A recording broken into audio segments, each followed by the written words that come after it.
Hey, welcome to another edition of The Invisible Hand on the Fire Ground. It's a show about firefighting and spirituality. And spirituality more so with Christianity as well, or any religion. It doesn't matter. We don't have to define ourselves by which religion. And tonight, I'm honored to have with me Kerry Murphy. He was a firefighter that worked in my battalion back in 1987. He worked in 29 truck while I was in 17 truck. And tonight we're going to talk about, I don't know what to name this episode yet. I'm still the jury's out on that, but I know we're going to talk a little bit about the importance of roof operations and anything else that comes up. So Kerry, welcome. Thanks for being here, Kerry. I haven't seen you in a while. I haven't seen you, buddy. Yeah.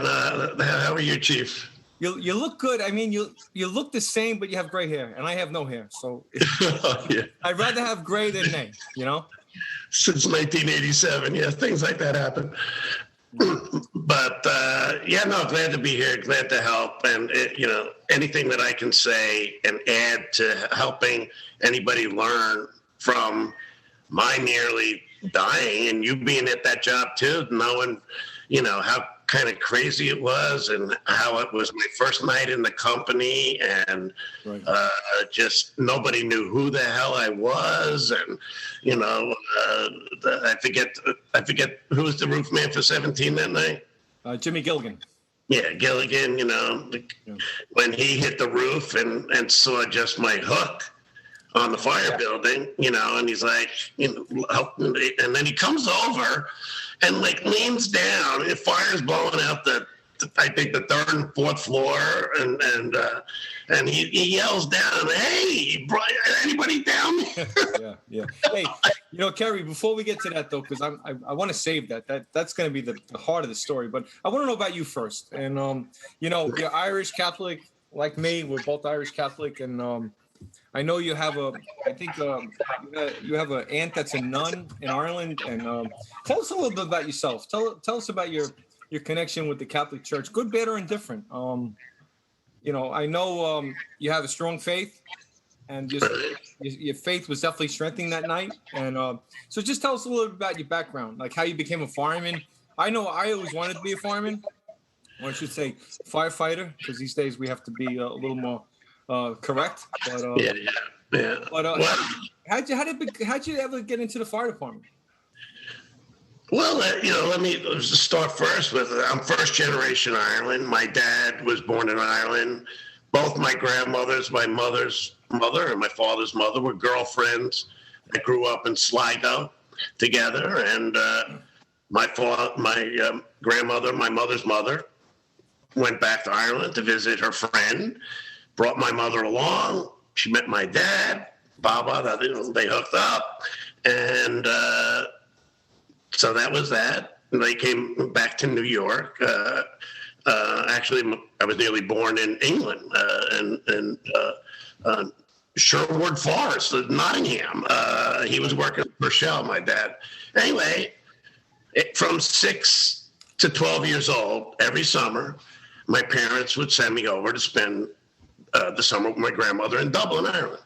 And one of those weeks during the summer, I was sent off to stay with my Aunt Grace, which must have been my father's Aunt Grace, whatever.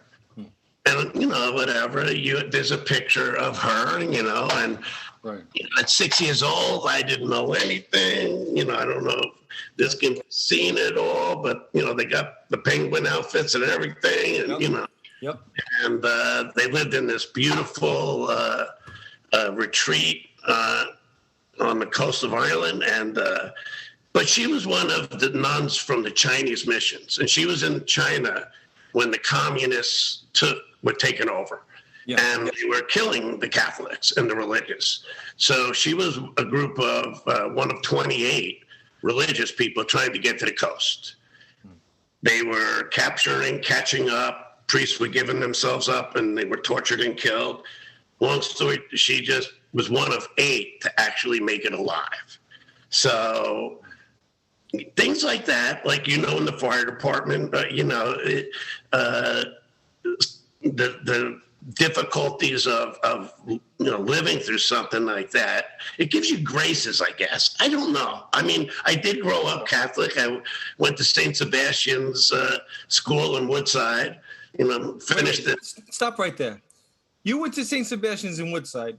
I lived in Woodside. I was in St. Teresa. So I never knew that you grew up in Woodside. Yeah.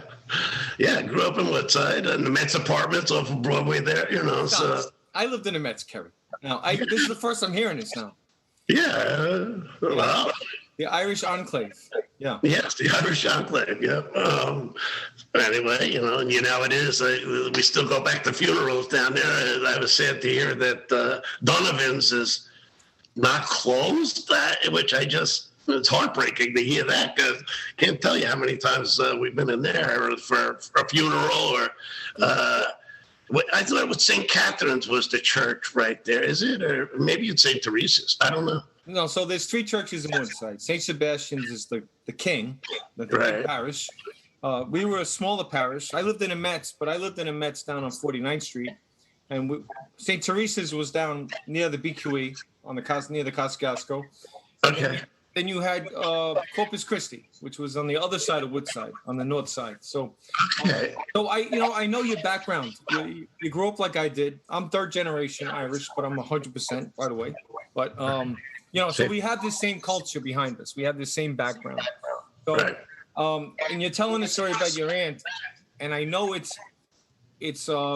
comes into your story later on. That's why I want to bring it up about in her survival.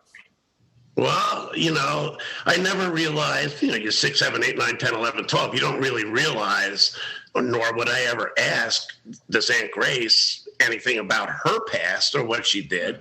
All I know is that she, you had to go to services twice a day, in the morning and in the afternoon. And she would never call me Kerry because there was no St. Kerry. And my middle name was Michael. And she's like, well, I'm going to call you Michael. I'm going to make the Archangel Michael your guardian angel. And, that's that. And then she didn't care what my father or mother thought about that.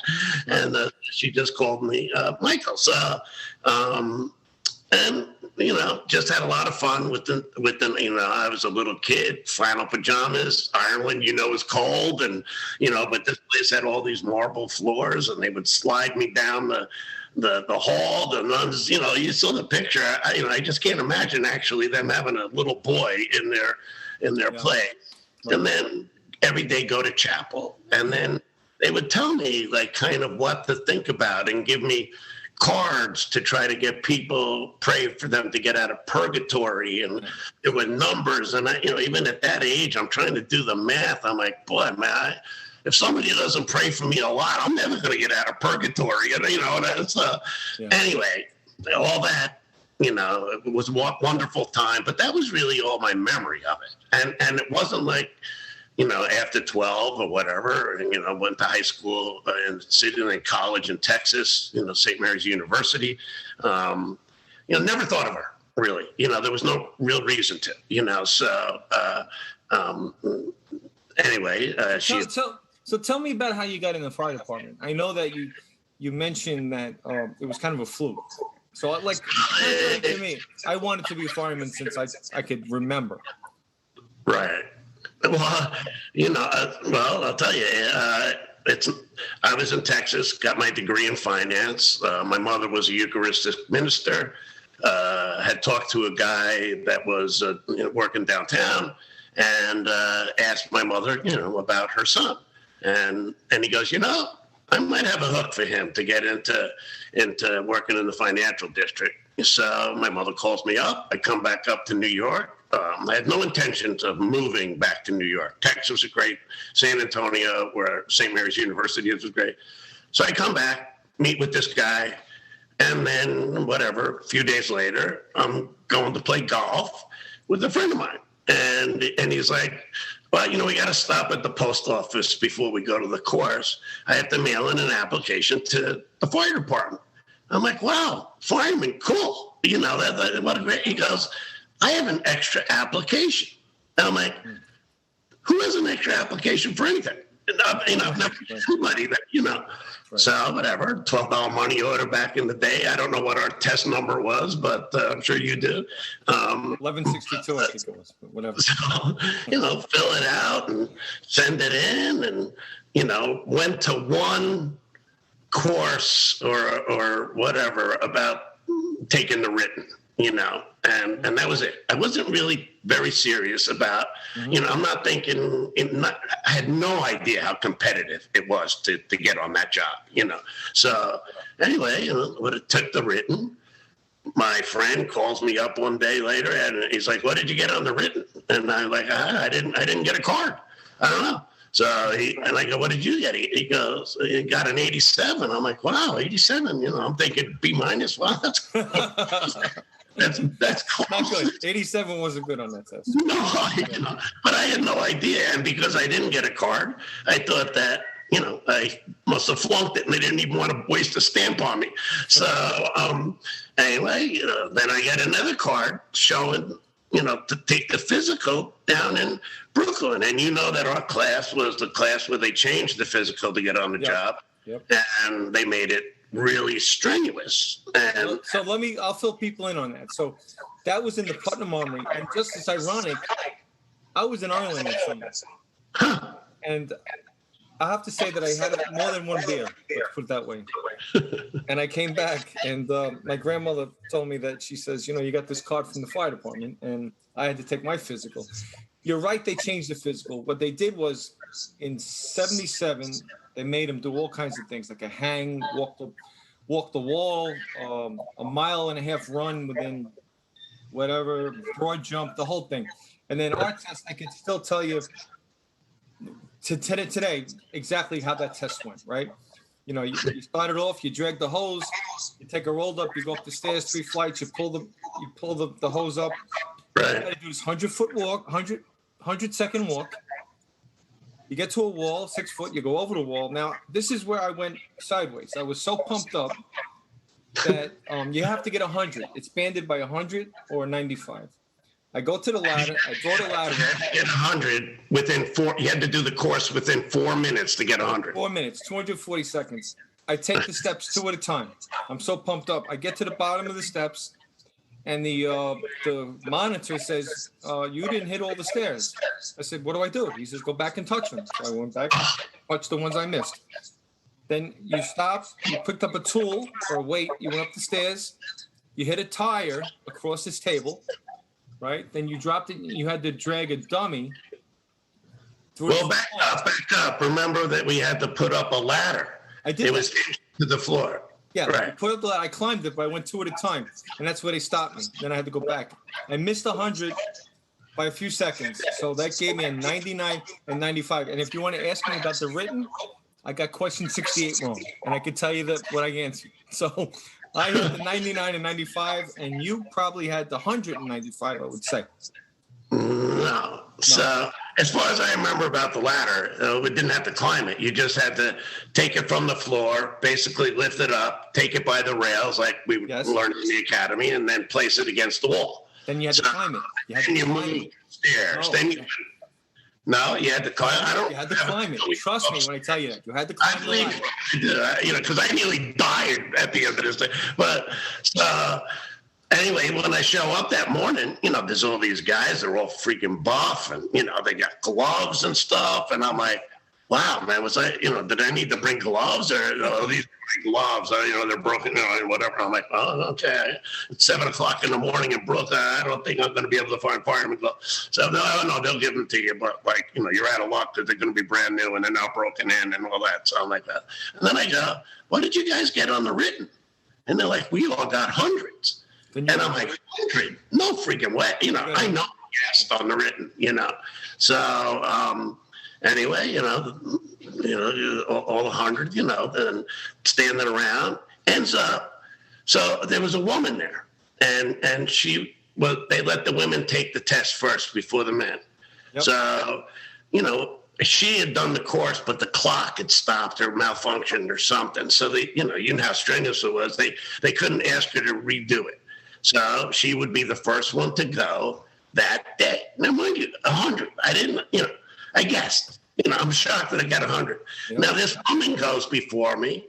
I was the very first guy to do it, So you go in and there's a video that shows you the course, right?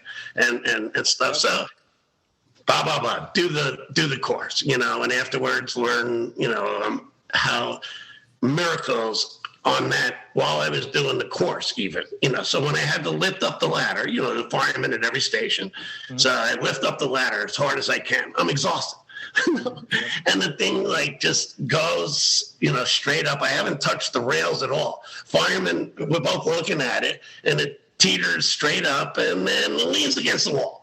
And then he's like, go, go, go, go, go, Well, I stood there for a couple, so go do the whole thing. Like you say, hit the tire, grab the dummy, and go through that tunnel with the Scott bottle on your back. Remember, it was impossible to get through that tunnel. You come out of it, there's a handrail. There's a doctor there doing the light thing in your eyes. He goes, are you okay? And I go, no, I'm not okay. It was an incredibly strenuous physical, Right. And I collapsed at the end of it, and I'm sure you did. So you wound up you got on the job. When did you get on the job? In 85? Oh, wait a second. You got to finish the story. Sorry, I didn't mean to cut you off. Well, so are you okay? And I go, no. And then I look up at the clock, and to get 100, you had to do it in 4 minutes or less. Yeah. I did it in 3 minutes and 58 seconds. Oh, you got the 100. Wow. So I got 200, right? Oh, so I'm like, and then, so I didn't, after that, I found that 35,000 guys applied for that job, right? So, and the way to delineate like scores was the 35,000, 5 numbers. So they took the last 5 of your social security number. That is mine, 00841. Yes. A job that I had no intention on getting. I do the physical, get 100, by 2 seconds. The written, I know, I guess, got 100. And my social security ends 500841. I was like put in the second class. Yeah. So, it was incredible that, all that happened and to make 100, it just seemed in retrospect that, I wasn't prepared. I didn't try to prepare. And still here I was at the top of the list, so, and that was that. And, then obviously, got on the job. I got assigned to ladder 20 in Manhattan, and you're about 6'4", 6'3". You're tall, right? How tall are you, Kerry, now? 6'4". 6'4", right? Do you know the history of ladder 20? There was a captain back in the turn of the century named Kenlin, John Kenlin. In order to be in that company, you had to be 6'2", or so they called them Kenlin's Giants. Right. And that was 20 truck, and they were the premier truck of the day back in the day. 20 truck was like the number one, everyone strived to get to be in Kenlin's Giants, And Hell's 100 Acres, they called it down Hell's there. 100 Acres, right? And they were the first company to arrive at the Triangle waist shirt fire. Yes, they were. Yeah, and my father-in-law was a fireman. He started out in 33 engine on was that Great Jones Street? Yes, yeah, with 9 trucks, right? With 9 trucks. So, back in the day, that was Hell's 100 Acres, and they got that name because my father-in-law would tell me they would go to a loft fire and they would be there for days. They would be there for they would go home and come back the next day and they'd still be at the same fire, right? So, wow. You're in 20 truck now, right? I'm in 20 truck now. So, and my first night tour there, whatever. Pretty funny. Johnny Lieutenant is in from Brooklyn, and I forget who you would probably know, the chief that wrote the book on law fires down in that area. Big, tall, 6'6" chief. You said the name, I would know. It escapes me now. But at any rate, Johnny, I'm probie, first night tour, there. And he's like, look, kid, do the roll call, whatever you do, I'm on the Orange team, right? Whatever you do, just keep your nose on my ass. Yeah. So just like the fire where I fell, there was a screw up between first due and second due. We'll get to that. Don't go ahead of me now. Same 20 truck back. So we ended up being second due, and the chief was pissed. And there's, you know how it is. You're at the age now. You look at all these guys; they're like your kids. You're worried about them like your kids. It's a family that, even though we have distinctions of rank and all that, the bond is still, you look at these young kids, I'm sure you're worried, Yeah. So anyway, with the first fire, whatever, we show up. The chief literally kicks the lieutenant in the ass. Second due, 20, some floorball, right? And the guy had told me, whatever, a few hours before, keep your nose on my ass. I'm trying to do that. And he just runs up into the smoke. And I might as well have gone underwater. I couldn't breathe at all. I hadn't donned my mask. I hadn't done anything. I'm, trying to do that on the stairs. I lost the guy now. So, and those photos that paintings that you had, I forget by Bill, showing the lieutenant and the probie. Yeah, Brosnan. Yeah, right. And that's me with the eyes big as saucers. Yeah. Big as saucers, yep. And so anyway, whatever, door to stop. People are screaming inside, and I'm, first night I'm freaking out. I'm like, wow, and I can't breathe. I put the purge on my mask, thinking that might help, but it was just blowing smoke more into my face.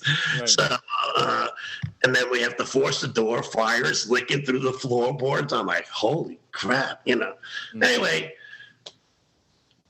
when I was down there, and experience is everything on the fire department. And so my experience working in Soho, and what was looked at as a mistake when I got to 29 and we had that job my first night, was that when we arrived, we were supposed to be second due. You guys were supposed to be first due. Yeah, I'll get to that. I'll explain that. I got that all in the pipeline right now.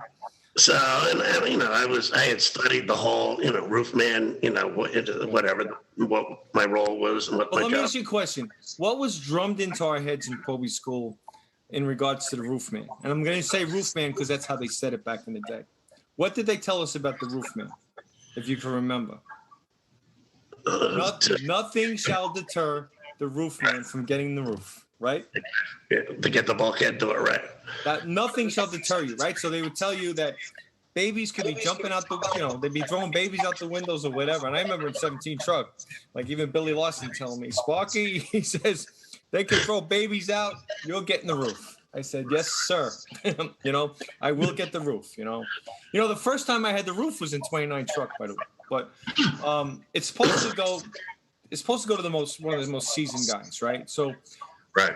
I know where you're going with this, right? So we have a priority in getting the roof, right? It's like you were a towel ladder, we were a towel ladder. So you really not the best way to get to the roof. I tried a few times. I'll tell you a quick story about the towel ladder, right? Because we're going to talk about roof ops, right? So we had a job over on Beekman and Oak, right? And Frank O'Grady was lieutenant, and I have the roof, so I think it was a top floor. The two buildings are side by side, and anyway, I set the bucket up. I put the jacks down, the tormentors, hop in a bucket, and here I am. It's like the slow boat to China, right?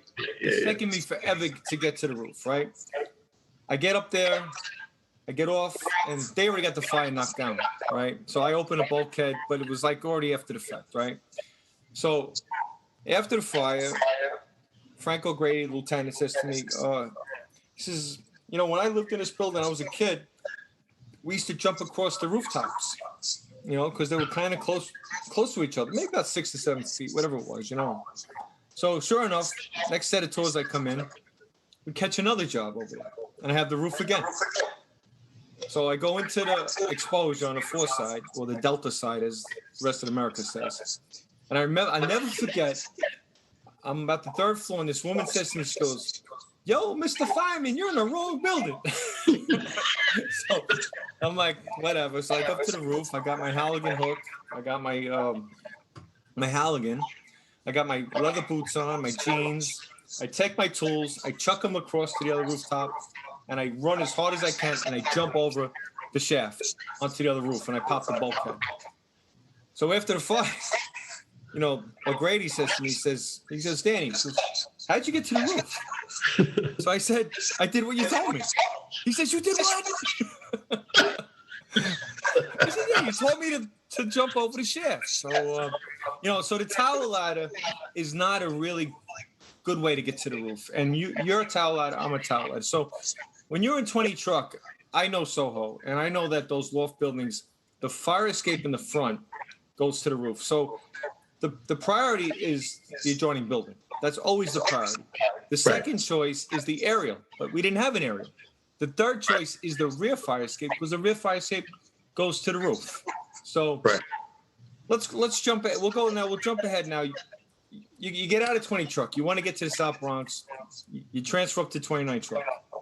Well, that's like another, thing that, like, divine intervention, so I'm down in 20.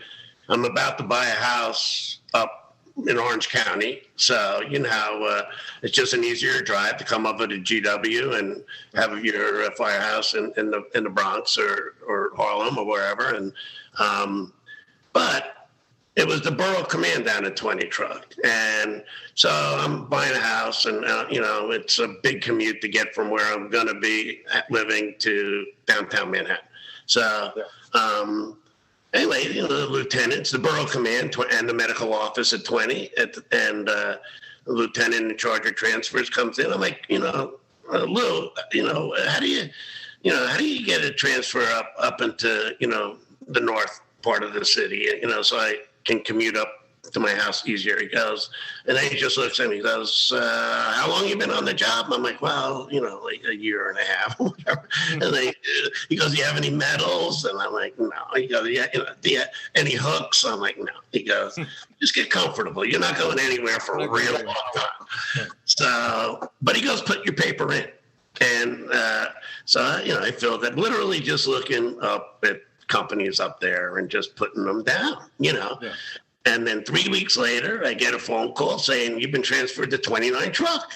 I'm like, "What?" So, whatever. I immediately, drove up there, 138th Street, and the difference in the neighborhood compared to Soho, which is, different.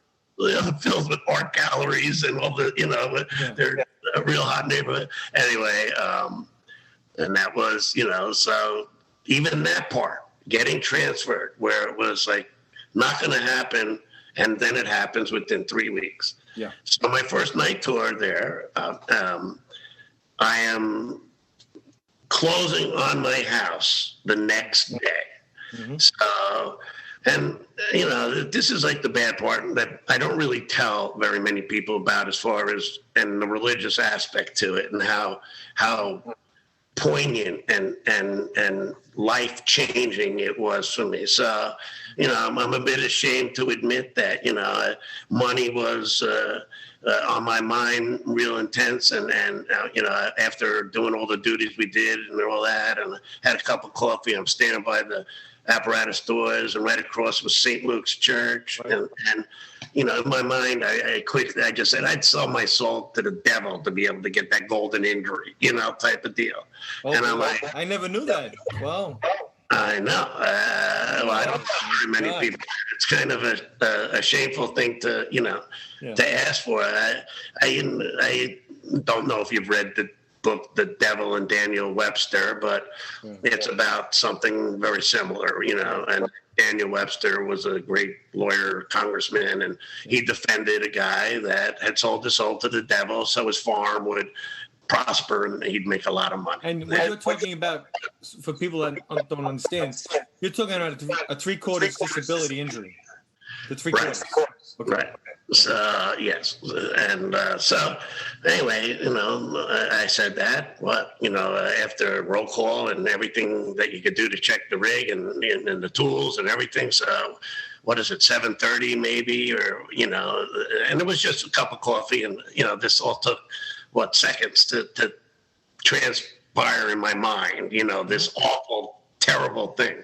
So, and, and then at midnight, so the run comes in.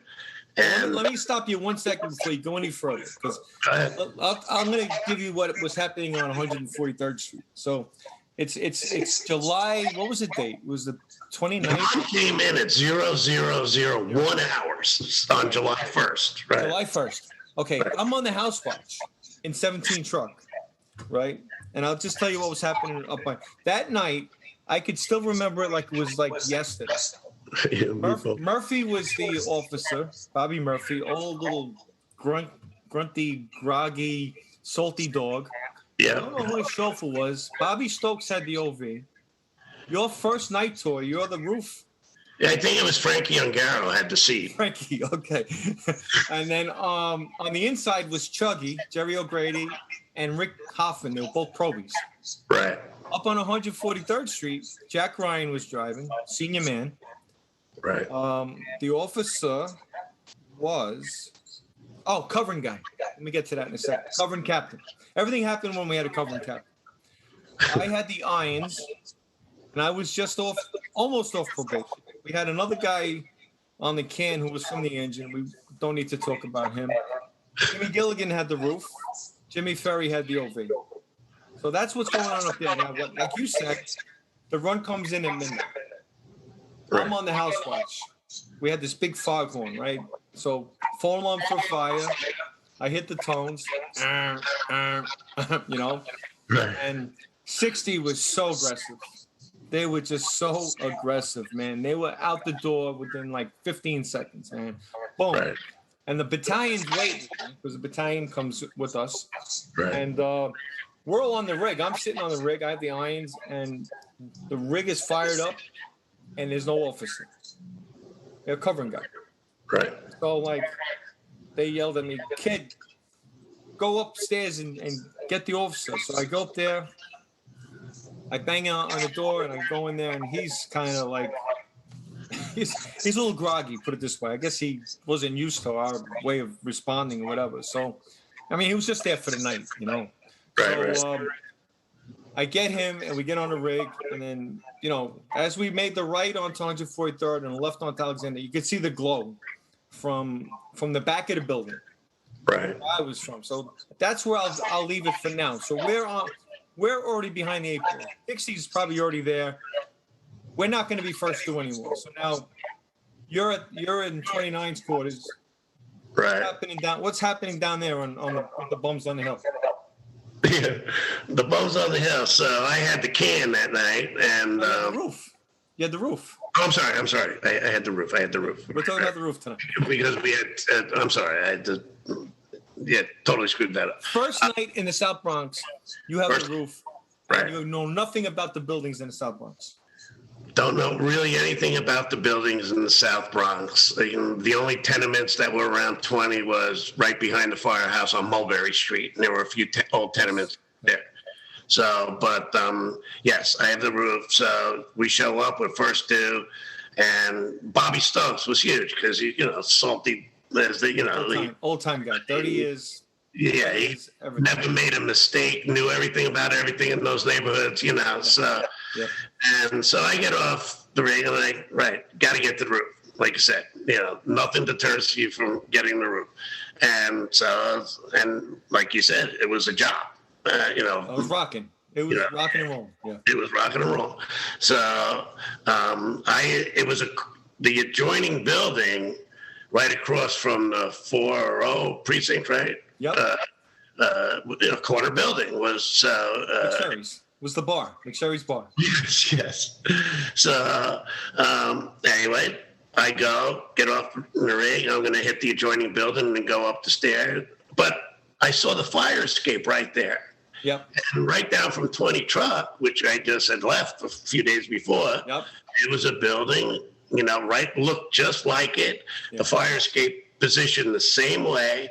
Anyway, I went to make a move to lower the ladder on the fire escape. Yep. And Bobby Stokes goes, no. go around the corner and go in the door.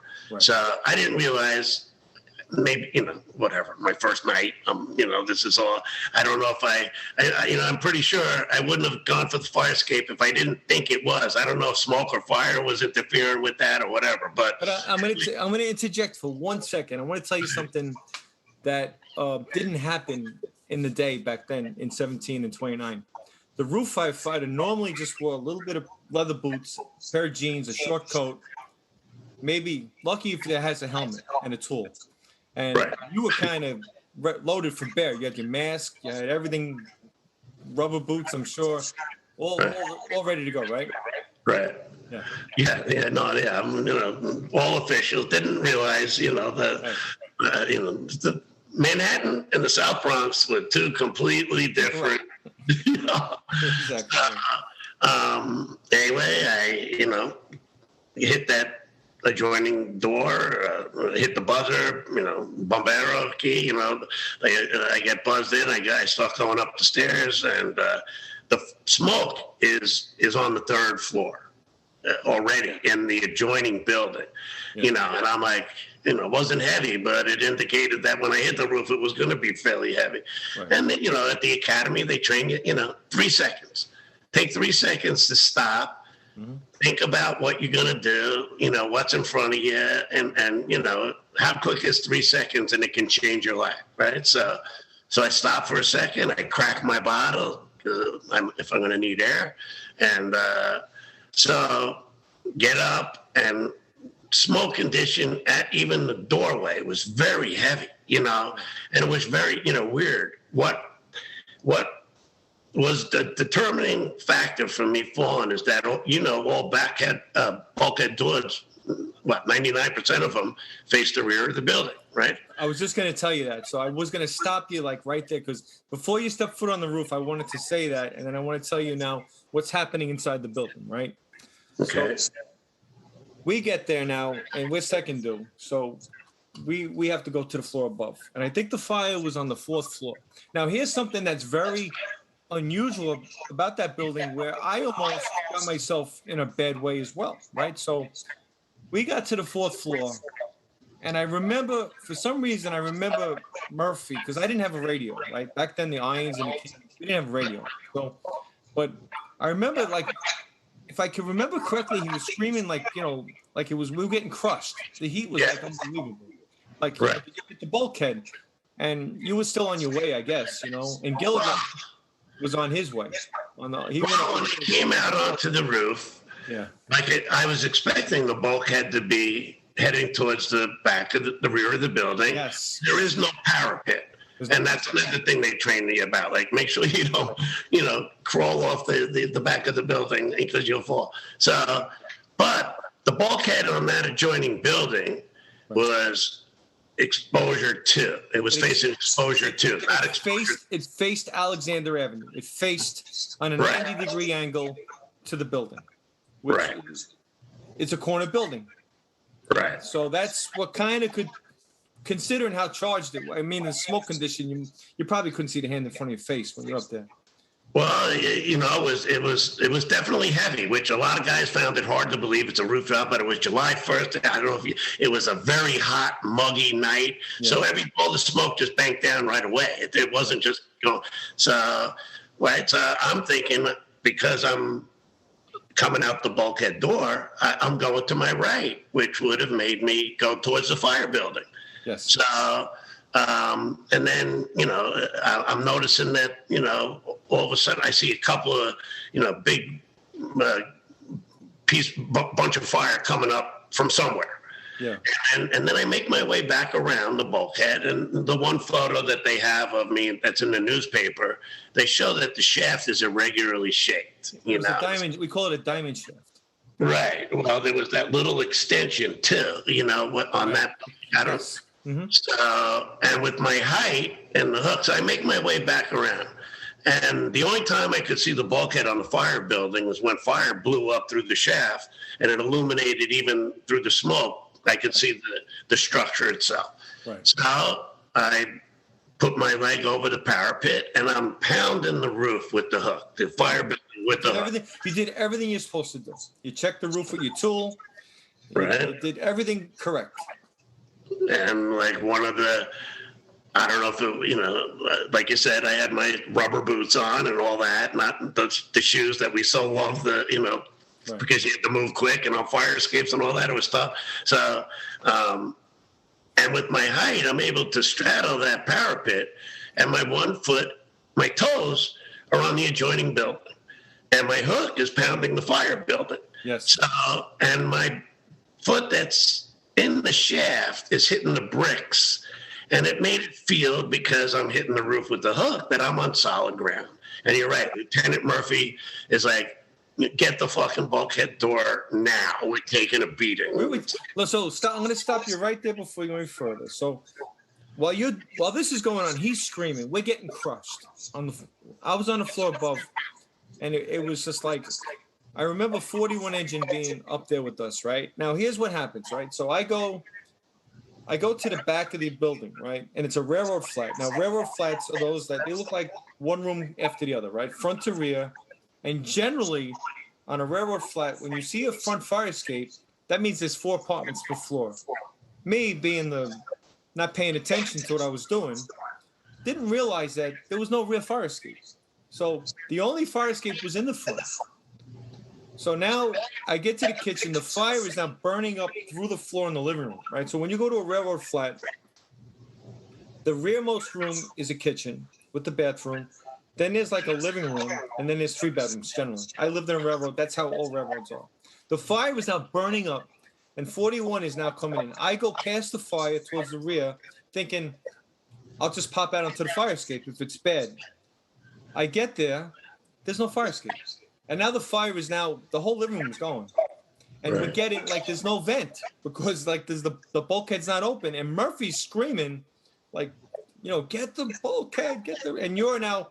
So you're at that point, and just as a teaching point, just for young firefighters, if they are listening, you know, the fronts of the buildings are always aligned, right? On those rows of tenements or rows of frames, whatever, you're always going to have alignment on the front. The rear is anybody's guess. So you're now at the point where you're about to go onto the fire building to go vent the bulkhead to let off the hot gases and the smoke.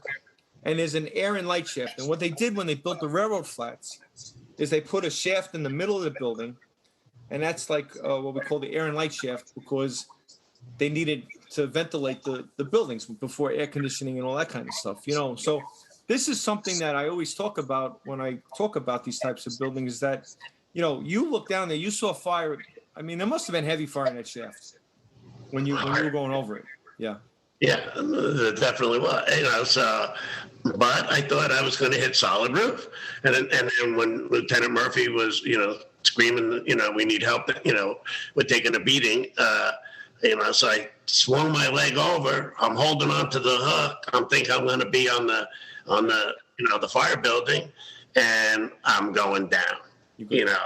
And I went, oh shit, you know, and then I immediately... I must have let go of the Halligan. Halligan and Hook were on the fire building roof because Gilligan found those tools. I didn't know he found the Halligan, but he found both tools. I thought he just found the hook. Regardless, you know, why I say that I don't think I left it on the roof was because even though it only took about 4 seconds to fall from the roof to, you know, the basement of the building, really. You know, part of all the things that I thought about going down was the Halligan. I know that, you know, the guys told me afterwards that they saw my fingerprints on the. See, I saw your fingerprints on the wall. There's 4, like a big line that went straight down, and in the back where the mask was a one line going straight down. Like you fell at the most narrowest point of that shaft, which was the grace of God, was a miracle. It was another miracle.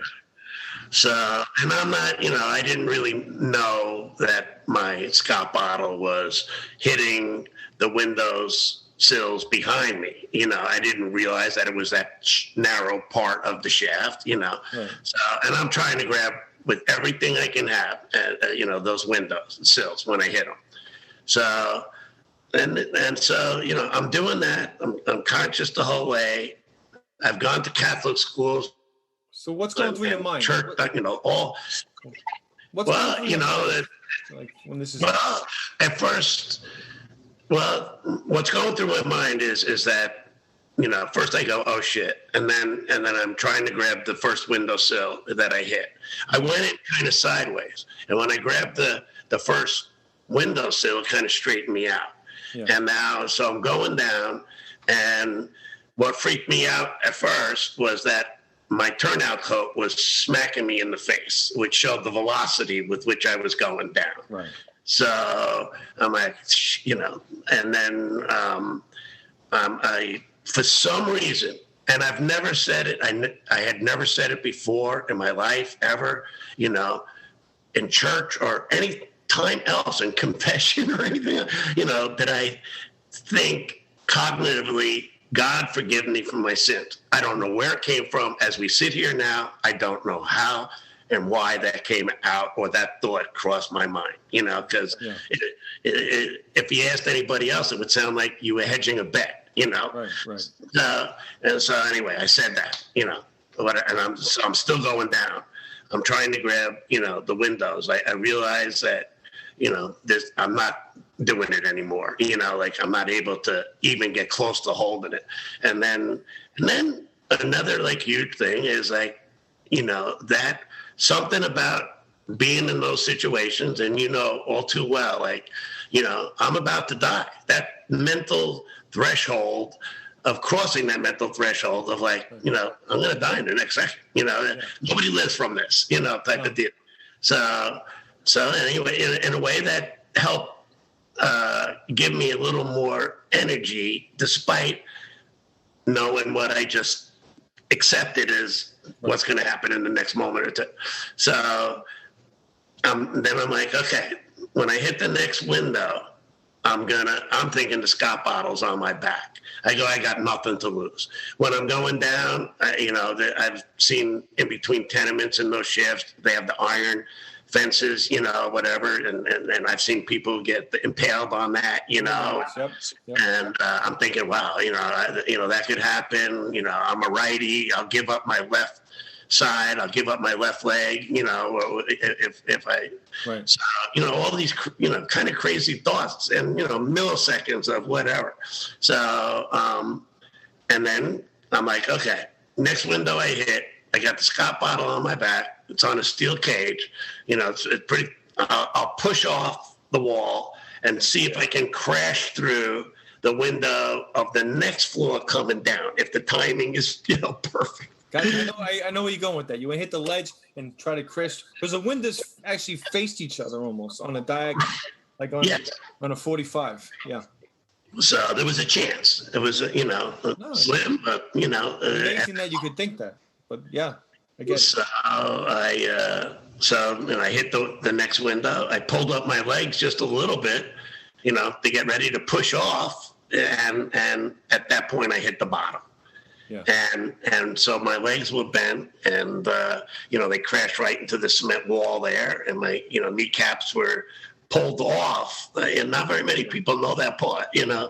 So I didn't know it until I saw it, which stunned me because it didn't even hurt. But anyways, it sounded like my back broke. I heard the crunch, and I'm still conscious the whole time, right? So I'm laying there. I've been trying to grab the windows. Our helmets, we had the piece of tire to hold our light on and a chalk or something, Yep. So the light was on. And, it was what a, shitty light that was. However, it showed, that right in front of my nose was a bicycle pedal. Yeah. And it was spinning literally right by my nose. So I hit that, I guess, with my ribs. And that's what really caused a lot of internal damage to me. I'm laying there and the Scott bottle, which I had cracked on the third floor of the adjoining building, is now hissing. Yeah. And I'm like, oh man, I'm still here, and it's got 7,500 pounds of pressure in it, and it's about to hit my face. And I go to try to turn it off, and then my gloves must have came off trying to grab the windowsills, and I was stunned that my hands were just like mitts, and they looked blue with that light. My fingers were literally stuck together. I'm like, how could that even happen?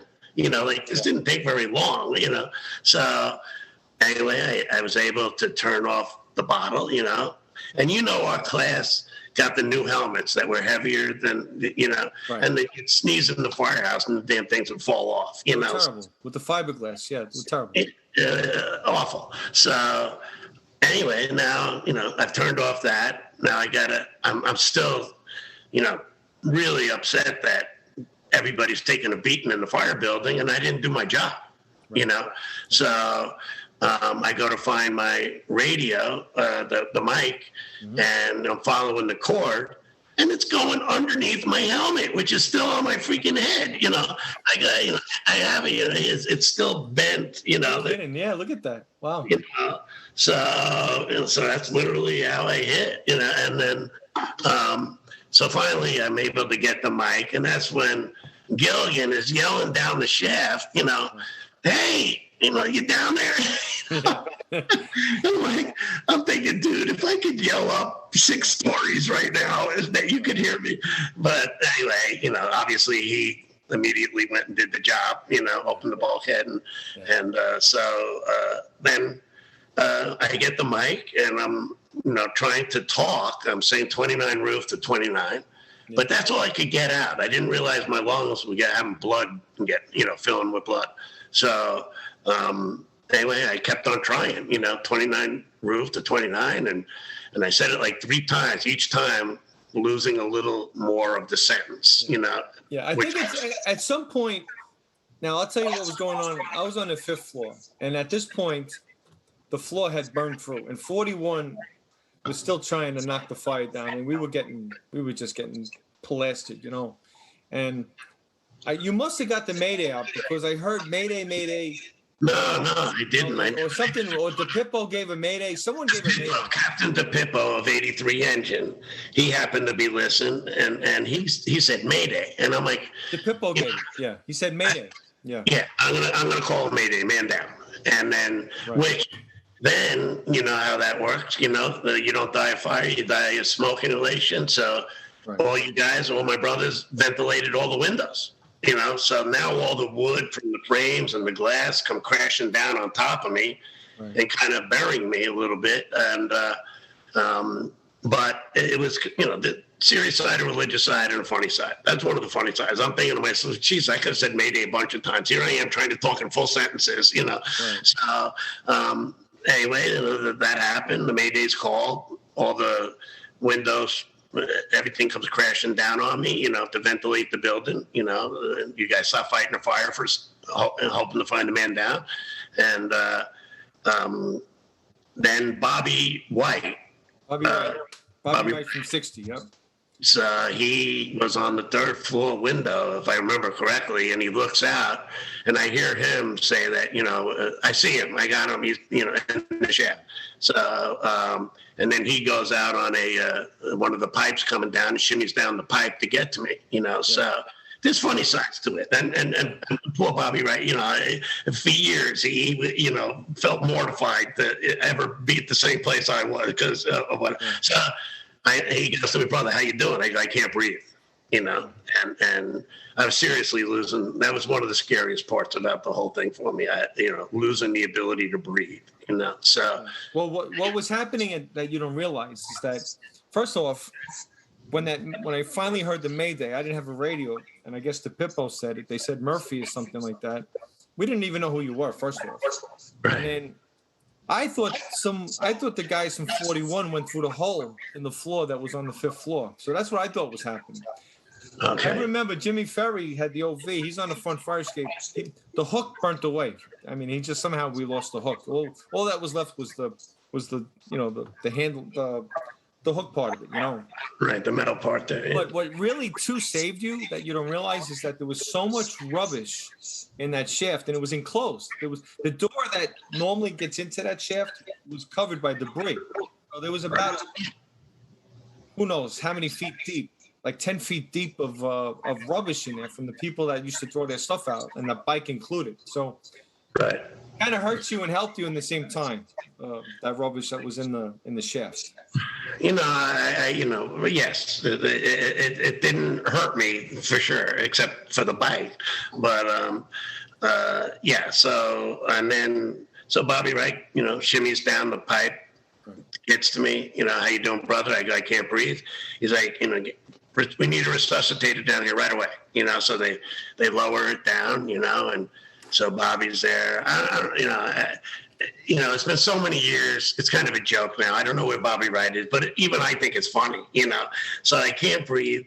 He opens the resuscitator box there, and takes the cone and puts it on my face, and I go, and then I push his hand away. And he's like, brother, no, breathe, breathe in. So he puts it on my face again, and I push his hand away again. And then he realized that he hadn't turned it on. He didn't turn on, yeah. So, he's like, not only can't I breathe, now you're trying to suffocate me, for sure. Yeah. And then, so they get it on, and then I'm still in awe, and I got goose pimples, now talking about how, you guys went to rescue me and have you had to break through the brick wall in the basement. Or the breach wall.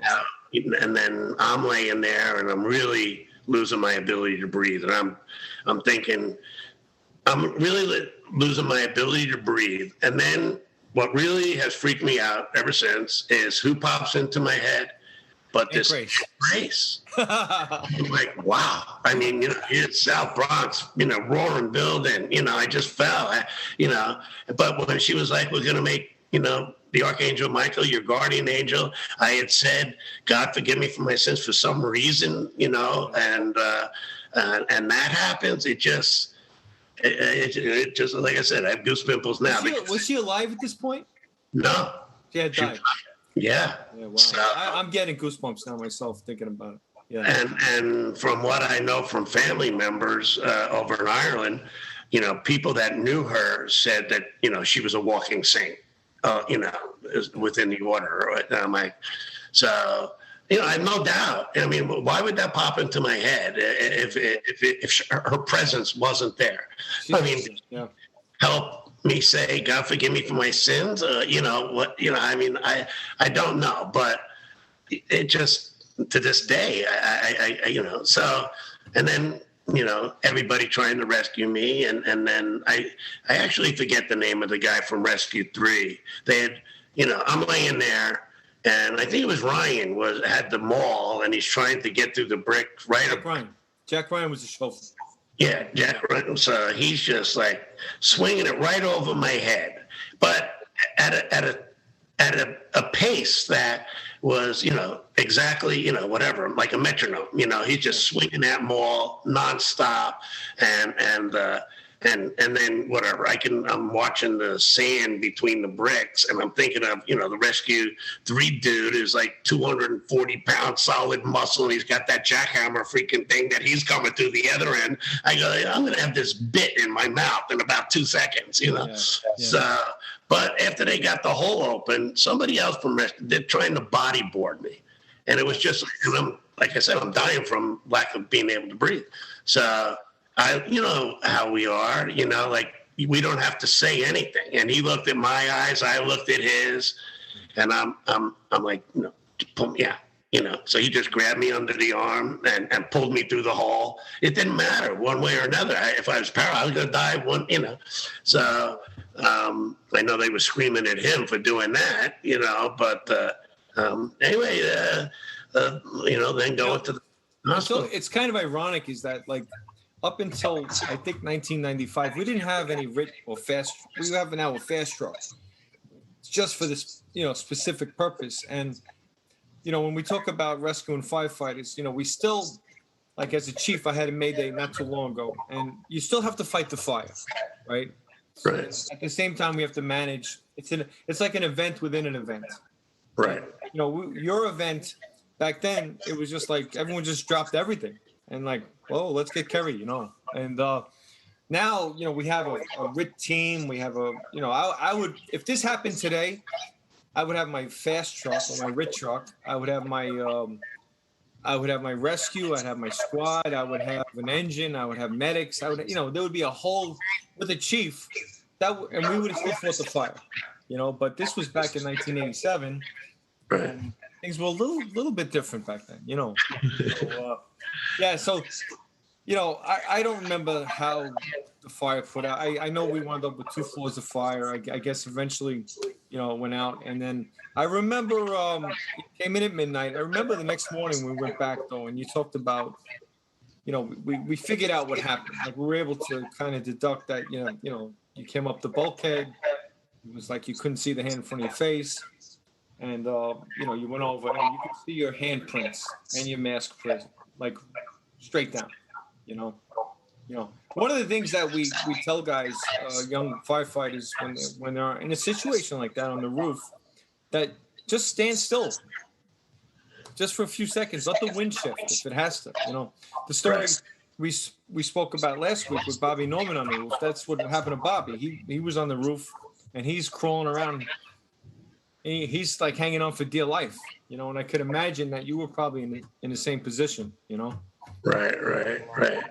Well, the thing, was when Lieutenant Murphy, and I knew, like you said, you could see the glow before you even got there. So, and when he said, like, we were taking a beating and you get the damn bulkhead door, that made me move and swing my leg over. Actually, how they train you actually to swing your leg over so that your chest is facing the parapet wall, so that in the event there is nothing there below your feet, you can be able to grab onto the parapet. Yep. But because I thought that I was on solid ground because I'm hitting with the hook, I just swung my leg over, getting ready to run to the bulkhead. So I hear what you're saying, and it should be drilled into the young guy's head to just wait till conditions. Water at 3 seconds. Nothing. So the only way, if I could paint a picture of what that shaft looked like, almost like a lightning bolt. You ever see a lightning bolt where it comes like an angle and then it kind of, I don't know, it goes to another 45 degree. It was like almost like a Z in a sense, and you went to the very, very most narrowest part of that shaft. Yeah.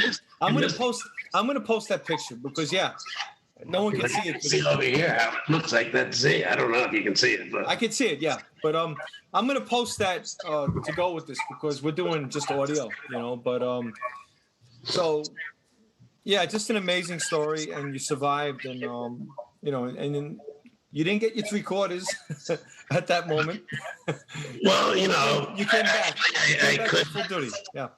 Well, Mike Block came to the house, and he's like, everybody just assumed that I was going to, retire. Yeah. And, in there. Yeah. Well, because of the religious aspect and with God letting me live, without a doubt, I just wouldn't have said those things. And Aunt Grace wouldn't have popped into my head if it wasn't for real.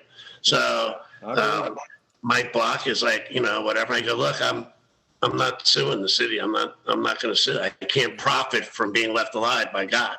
Yeah. So he's like, wow, not many people would do that. I'm like, well, it's too powerful, and about this a while ago, and you said that they figured that you were going maybe 75 miles an hour. I don't know if you know this, and I just found out about it a couple of months ago. A friend of mine who lives in Flushing, his family is big in St. Andrews up there. Right. And he died in this last year.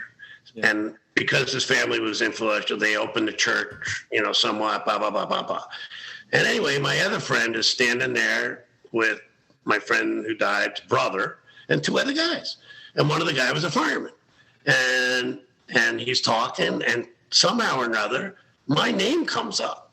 Yeah. And he's saying that at the Rock, they have a drill or a class on my exact act because they studied, like he said. They said that I hit the ground going 65 miles an hour. Yeah. And it took 3.9 seconds to fall that far. How they know that, I have no freaking idea, but nor the speed. But I guess the analysis with which they did it all is a bulk of. I know there was a bulletin back in the day on that, fire, but I have no idea. You would know more than I about that.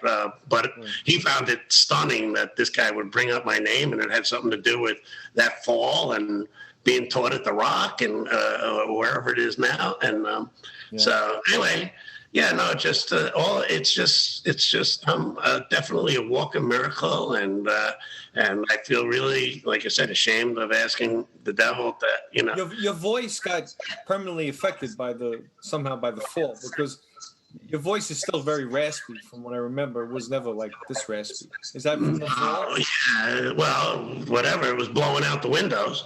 So one of the windows that I was trying to grab, I must have gasped for air. So I burnt my throat and my sinuses too. So so now I have this sexy voice. I know you. Right. Well, Kerry, listen, welcome to the 14th Battalion. That's all I could say. What an introduction. What a miracle. I mean, well, thank God for you guys, man. You guys were, you were back then. Those were the firemen, and what will happen to get me out of there as quickly as possible, and do all the other duties that you had to do with, rescuing people and then rescuing me. Obviously, was, I just still I get goosebumps, pimples thinking about you guys. Just like wow, how lucky was I to have these guys. The irony is that, I had Billy on last week, how me being like, just new in the fire department, that I thought this was all normal. I know. This was like a monthly occurrence. Buildings falling down, flashovers, backdrafts, guys falling off roofs. It's just one after another. I have another story, but I'm going to save it for another time because I want to get Mike Scanlon on to talk about his adventures on the roof. But well, now that you're a battalion chief, so this is about, I fell July 1st. This is, I think, at the end of August. I'm starting to be able to walk, and I can't stand being in the house. So anyway, I go to a Friendly's ice cream store. I don't know if they still got them, but, I'm there, and I'm getting some ice cream. You know how when somebody's looking at you, so I'm standing there. I ordered like a pint of ice cream or something, and I feel these eyes looking at me, and I look over, and there's this guy. He's got gray hair, whatever, and he's just eyeballing me, and I'm like, I'm not really all that healthy at this point, So he keeps on, and then all of a sudden he gets up from his chair, and he starts walking right at me, and I'm looking at him, and I'm taller than him, but I'm like, is this guy gonna hit me or whatever? And so he comes up to me, and he hits me in the arm, and then gives me a huge hug. Breaks out into tears. He goes, I was the battalion chief the night that you fell. He goes, I never lost a man under my command. He goes, you came the closest. He goes, I can't tell you how happy I am to. Who was the chief that night? I forget. Do you know? I don't know, brother. Yeah, I don't know. I gotta look that up, man. Yeah. I'm sure you can find out. So yeah, I gotta find out who was working that night now because I can't remember. I don't know. Wow. Yes, so, it's funny that So that's a good way to end this. You're a battalion chief now, and the responsibilities on your shoulders, I just can't even fathom. But, this guy too, never lost a guy, and I was the closest that ever came under his command that night. So, yeah, I have to tell you, I had a knot in my stomach when I heard that you were in the shaft. I didn't think you survived, and I said, my God, I'm gonna see a dead firefighter now. Like this is it. And I couldn't believe that you survived that fall. I mean, man, that was a drop. Well, with the 72 feet, I would hit the ground going 65 miles an hour, and took 4 seconds. Yeah, just a miracle. Kerry, thanks again for being on here. Again, Chief, it's my pleasure. I hope you can turn this into helping somebody else think a little bit more about the job when they're in those situations, and any way that I can help. But I do appreciate you asking me. So 10-4. Thanks, Kerry. All right, buddy. Thank you. All right. That was Kerry Murphy from Latitude 9. He's a firefighter that worked with me back in the day, and that was his first night tour in Latitude 9. I want to apologize for the poor quality of the audio. Kerry is not the most technically savvy guy, and it took us a while to even get this thing done. We did it, and I'm just grateful that we were able to do it. And I think the content is such that I don't want to try to, for the sake of getting better quality, I don't want to lose the spontaneity. It was such a powerful story, and to try to redo that and recreate the magic, I don't think that's going to happen. So, it's just an incredible story of survival. I was there, and I still can't believe it. I mean, I really honestly thought that we had lost a firefighter. So, with that being said, if you have any stories that you want to share with us, please, I implore you, reach out to me on any of my social networks, on the Facebook, Twitter, Instagram, email, danielpsheridan@gmail.com. We're now on Apple, we're on Google, we're on Podbean, and hopefully this thing will just keep growing. I'm here to hopefully share some interesting stories, some fellowship, some spirituality, and hopefully some lessons learned. Until then, be safe, and we'll see you again next week.